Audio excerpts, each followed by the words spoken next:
الله مونږ فرض کړی دی خو دا مونځ چې دی الله قبلی چې په دې کې دا شرط موجود وي. شرط یې څه شی دی؟ د مونځ دپاره اودس کول. ان الله لا يقبل صلاة احدکم اذا احدث حتى يتوضا.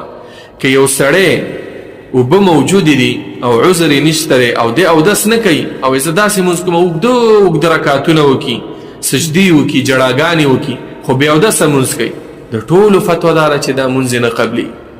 دغه شان چې هر سړی دی او هر څونه د الله تعالی بندګي کوي او عبادت کوي، خو چې کله په دې عبادت کې توحید نه او په عبادت کې د توحید مقابل کې شرک پکې و، نو دا عبادت الله تعالی دا نه قبلوي.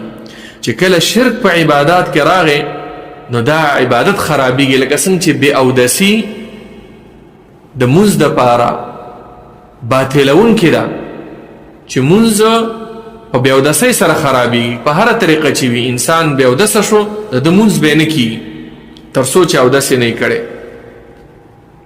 او چې شرک دی په عبادت کې راغی نو دا سړی چې کوم دی وصار صاحبه من الخالدین فی النار، دا به همیشه دپاره جهنم ته ځي، همیشه به جهنمي وي. ځکه الله تعالی قرآن کې هم دغه شانتې فرمایي ولقد اوحي إليك وإلى الذين من قبلك لئن أشركت ليحبطن عملك ولتكونن من الخاسرين. اے پیغمبره که تام شرک وکړو نو تا چې دا څومره عملونه کړي دا ستا عمل برباد شو په دې شرک سره، عبادت دې تباه شو او ته به تاواني.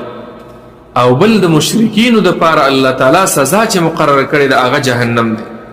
نو چې کله په شرک سره ستا عبادت هم خرابېږي او اخرت هم دې خرابېږي نو بیا په کار دا ده چې ته دا شرک وپېژنې چې شرک څه شی دی. نو د دې دپاره 4 قاعدې دا زده که او ځان پې پوه که تر څو الله تعالی ته د شرک نه بچ وساتي. الله رب العالمین دې مونږ او تاسو ټول د شرکونو نه بچ وساتي او رب العالمین دې زمونږ او ستاسو عبادات هغه عبادات وګرځوي چې هغه په توحید باندې آباد وي، په اخلاص باندې آباد وي او الله ته قبول وي. وصلی الله وسلم علی نبینا محمد.